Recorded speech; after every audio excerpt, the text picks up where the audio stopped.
यह बात किसी से छुपी नहीं है कि नए भारत में सरकार आम नागरिकों को कॉकरोच जैसा समझता है, जब चाहा कुचल दिया बिना किसी संकोच।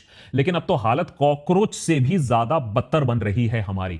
मध्य प्रदेश में 22 मासूम बच्चों की हत्या कर दी गई जब कॉफ सिर्फ कोल्ड ड्रिंक लेने के बाद उनका अक्यूट किडनी फेलियर हो गया। सरकार ने पहले डॉक्टर प्रवीण सोनी को जिम्मेदार ठहराने की कोशिश की, वो डॉक्टर जिसने सिर्फ की प्रिस्क्रिप्शन लिखी थी।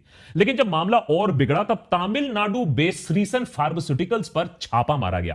350 से ज्यादा वायलेशंस मिले। दवाई के नाम पर उस कारखाने में क्या बन रहा था सुनोगे तो आपके भी होश उड़ जाएंगे। लेकिन 14 साल से इस जहर के फैक्ट्री को किसी ने बंद करने की ना सोची थी। लैब टेस्ट में भी कुछ गलत नहीं निकल रहा था। लेकिन अब 22 मौतों के बाद जब इस जहरीले सिरप का फिर से टेस्ट कराया गया तो तकरीबन 50% डायथिलीन ग्लाइकॉल या डीईजी मिला इसमें।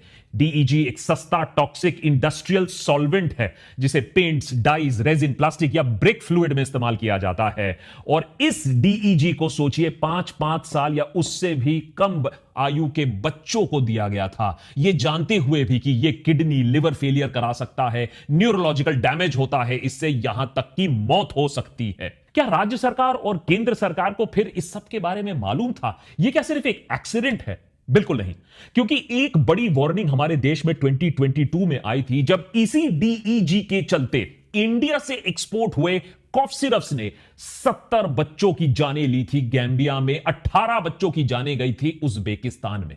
उस समय भी ब्रांड मेक इन इंडिया की खूब छीछा लेदर हुई थी।